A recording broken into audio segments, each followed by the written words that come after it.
representative from Indiana, Congressman Mike Pence, just back from Afghanistan. Oh, great. By the way, we'll talk to him about that. Talk to him about that and a lot more going forward. But first, boy, I have been struck by the change in tone from yesterday and also this morning. Robert Gibbs at the White House, they really are striking a far more conciliatory tone toward Republicans. Yeah, and the question is, will Republicans return the favor? Do you think they have been?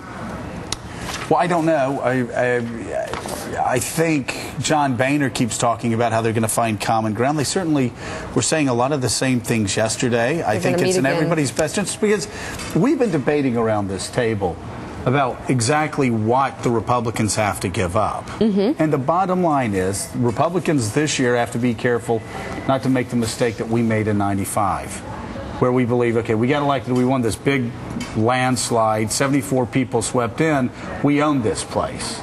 Bill Clinton, no, you don't, vetoed one bill after another, and then finally we figured out about a year later we had to figure out what he needed and what we needed to work together. And I think John Boehner understands that. It is such good news, I think, for Republicans that Boehner has been there and done that. This is almost an identical overlap to '94 and beyond. So Boehner knows the mistakes Newt Gingrich and a lot of us made. We overreached, and I don't think he's going to make that mistake again. I'm surprised the unemployment benefits ran out or are running out. I'm surprised that wasn't dealt with. Are you? I think it's just part of the negotiations. Why don't we go? So will it be fixed? Why don't we will go people to get their unemployment benefits for Christmas? Well, why don't we ask a guy who is one of the leaders on Capitol Hill? He certainly is. Has long been the highest-ranking conservative leader in the House, Mike Pence. Because if you don't extend them, then you probably should explain how you still want the tax cuts, right? Okay, well, can I talk to Mike? Go ahead. It's sort of awkward. It's a little early in the morning, Well, I'm Mika. just wondering.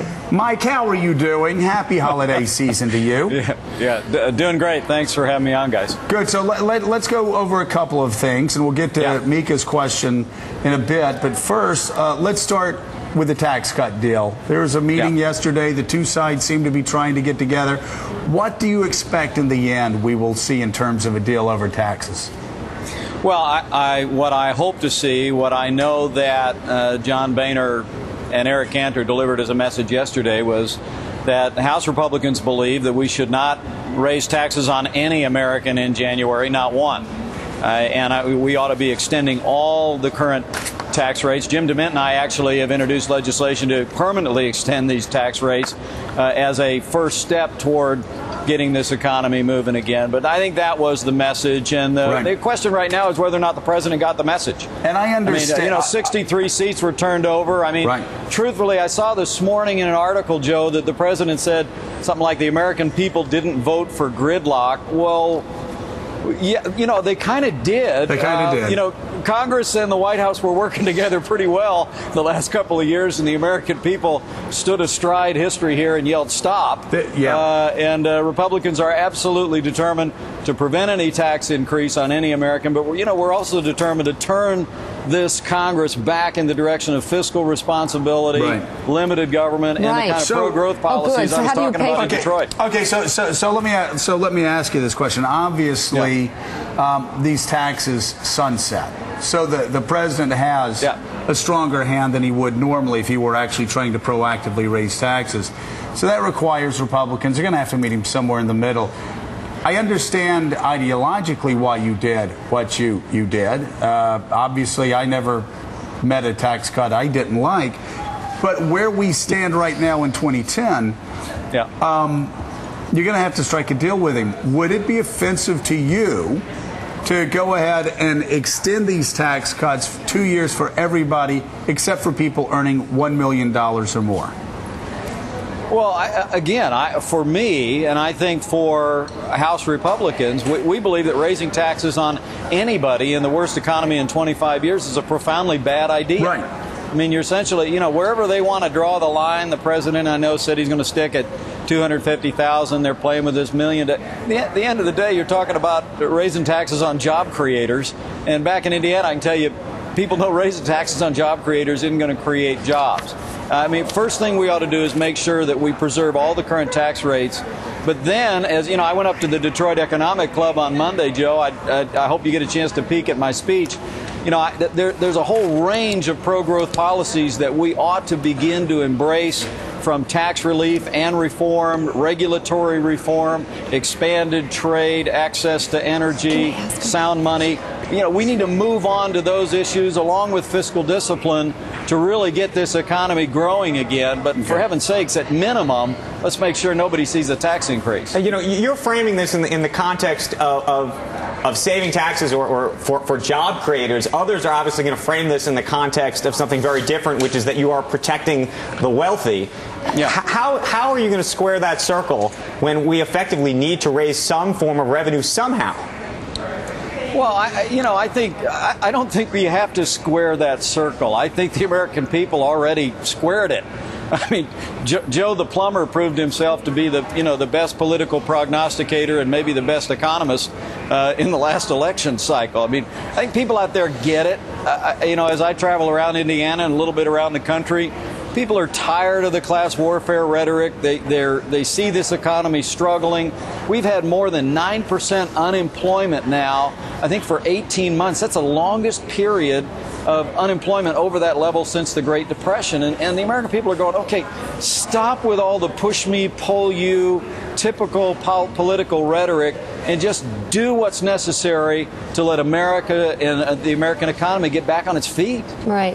Congressman, but just back to your earlier point, saying raising taxes is a bad idea, I would assume that you also think that being fiscally irresponsible is a bad idea. Yeah, so how then, if you want what you want and you want all the tax cuts to stay in place, how is that paid for? Well, I think as I said at the Detroit Economic Club Monday, I think the first order of business and the first message the American people sent to Washington, D.C. on November the 2nd was that we need to put our fiscal house in order, and we need to put everything on the table, all domestic spending, entitlements. We even need to look at defense procurement, look for efficiencies there. We've got to put our fiscal house in order through restraint and reform. And that's job one. Do you think, Mike, you can find the $700 billion needed to pay for these tax cuts to extend them out a decade? Oh, I have no doubt about that at all. For heaven's sakes, if we just reduce domestic spending to 2008 levels, I think that would save $100 billion in the first year, and more than that amount, Joe. Over 10. It's interesting you bring up something that some Republicans view as a sacred cow, but you and I both know is going to have to be looked at, and that is defense spending, Pentagon spending. There are no sacred cows in this process, whether it's Social Security or Medicare or the Pentagon. Defense spending. How aggressively can we go after Pentagon spending? Well, I think we've got to put everything on the table. You know, when my family's gone through difficult times, my wife and I sit down at the kitchen table, get out the calculator, and we look at everything we're spending money on. So and that's exactly the way the federal government ought to do it. You will vote in favor of cutting the defense budget? Well, look, I'm not saying I'm going to vote in favor of cutting to the defense budget. I think what we need to be doing is evaluating what are our present challenges for national security, what are our long-range challenges, and are we, in fact, making the kind of investments that are going to serve the first priority of the American people, which is the national defense at this level of the government. Now, what I'm saying, though, is as you look at the procurement process, as you look at the bureaucracy itself, I'm confident there are efficiencies there that we can find without in any way compromising the security of our nation or the support that our troops need downrange in places like Afghanistan and Iraq. You know, Mike, another complaint that I had, and I believe you did, a lot of fiscal conservatives had during the Bush years, was the runaway spending. And a lot of people, especially the Pete Peterson Foundation, looked at that $7 trillion Medicare drug benefit plan that just destroyed Medicare fiscally. Is that something that you will look at, possibility of rolling back that Medicare drug benefit plan? Well, as you know, I was one of the 25 Republicans that opposed the prescription drug benefit I remember that night. It was a 3-hour vote, and it was a long night. You know, Pat Toomey and Jim DeMint and I dug in and helped lead the fight against that. And good for you for that, because a lot of Republicans just rolled over. And this plan, as you said then, and you were right now, made this country weaker fiscally. So how do we roll that back? Right. Will you? Well, I think Republicans were shown the door in 2006 because of the borrowing and the spending of that era. And I frankly think this Congress was shown the door a month ago because they took runaway spending under Republicans and put it on steroids. So the last thing we want to do, apropos to yesterday's meeting, the last thing we want to do is more spending, more compromise, or trimming around the edges. The American people voted for a fundamental change of direction on spending, and I really do believe that as we look at the budget going forward, entitlements have to be on the table. As you know, Joe, I draw the line at the age of 40. I think that's a watershed year in most people's lives. I think for Americans over the age of 40 who are going to retire within a generation, let's keep the promises we've made to them in Social Security and Medicare. But if you're under the age of 40, absolutely, everything's on the table in terms of reforming these systems, mean testing, age eligibility changes. And I also think we can give younger Americans private investment options that'll replace the New Deal programs with a better deal. Congressman, a lot on the table, and we've touched on a lot of them. One we haven't dealt with is unemployment benefits. It's a holiday season. What would you say to those Americans who ask, Washington spends money on so many things, wars and everything else. Why not us? Why not extend the unemployment benefits? What would you say to those Americans asking that question today?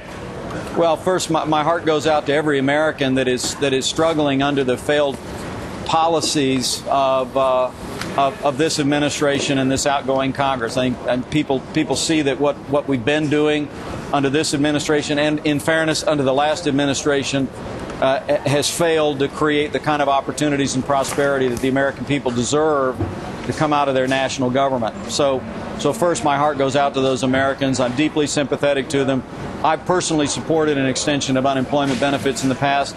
And I can speak for most House Republicans and say that we're anxious to support, particularly in the holiday season, we're anxious to support families that are struggling in this economy.